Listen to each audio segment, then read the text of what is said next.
আল্লাহ জবাব পাঠাইছে, বন্ধু লা আতরুকু উম্মতাকা ফারদা ওয়ালা আতরুকু উম্মতাকা ওয়াহদা, আপনার উম্মতকে আমি একা ছাড়বো না, আমি আসি, আপনি আসেন আসেন আসেন। তখন বলছে জিবরিল, মালাকুল মউত ইদান ইলা রফিকিল আলা, হাত রাখো, আমি আল্লাহর কাছে যাইতে চাই। ও এইখানেই তো শেষ না, শুধু কিয়ামতের মাঠে চিৎকার দিবে না। জানি না আপনাদের দিল আছে কি নাই, এটা আমার জানা নাই।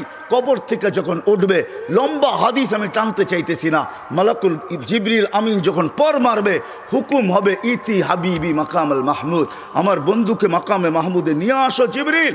উনি আসবে, পর মারবে আর বলবে কুমিয়া হাবিব আর রহমান, আল্লাহর বন্ধু ওঠেন। তখন আল্লাহর রসুল কবর থেকে উঠবে, ওয়াহুয়া ইয়াবকি ওয়ায়াকুল, কানতে কানতে উঠবেন আর বলতে বলতে উঠবেন। চোখে থাকবে কান্না, মুখে থাকবে চিৎকার, জিবরিল আইনা উম্মতি, আমার উম্মত কোথায় বল, আমাকে তো